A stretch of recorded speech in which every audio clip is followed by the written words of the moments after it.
পাহাড়ি টিলাবেষ্টিত প্রায় ৪০ একর আয়তনের স্বচ্ছ জলের নৈসর্গিক সৌন্দর্যের লেক মায়াবিনী, যেখানে শহুরে কোলাহলমুক্ত পরিবেশে নিজের নিঃশব্দ প্রদর্শনীর আয়োজন করেছে প্রকৃতি।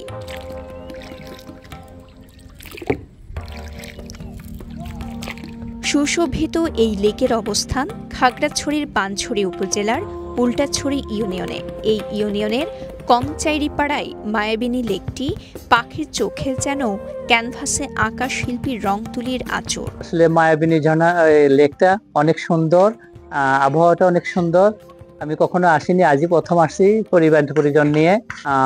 আমি আসলে এটা দেখে খুবই মুগ্ধ।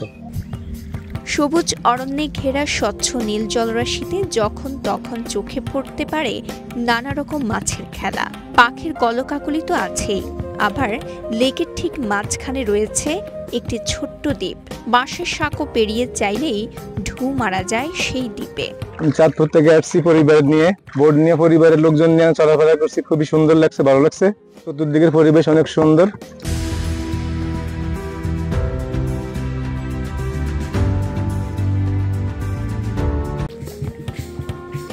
মূলত বছর 10 আগে খাগড়াছড়ি জেলা পরিষদের সহযোগিতায় পাহাড়ি টিলায় বাঁধ দিয়ে মৎস্য চাষ শুরু করেন স্থানীয় একদল তরুণ।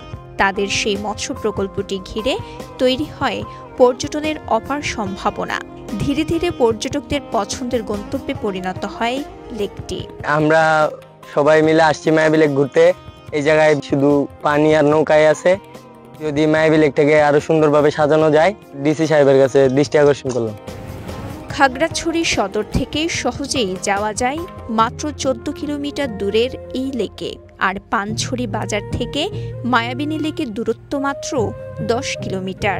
বাস, চাঁদের গাড়ি, সিএনজি অটোরিকশা বা মোটর বাইকেও চেপে যে কেউ মায়াবিনী লেকে যেতে পারেন অনায়াসে।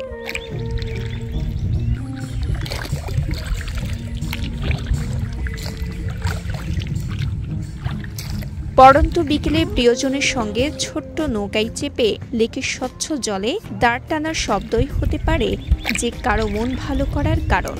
তাই যান্ত্রিক জীবনের ফাঁকে কিছু সময় প্রকৃতির কাছাকাছি থেকে প্রাণ ভরে শ্বাস নিতে চাইলে ঘুরে আসতে পারেন অপার সৌন্দর্যের মায়াবিনী লেকে। খাগড়াছড়ির পানছড়ি থেকে শাহজাহান কবির সাজুর পাঠানো তথ্যচিত্রে সাফা মারওয়া, কালের কণ্ঠ।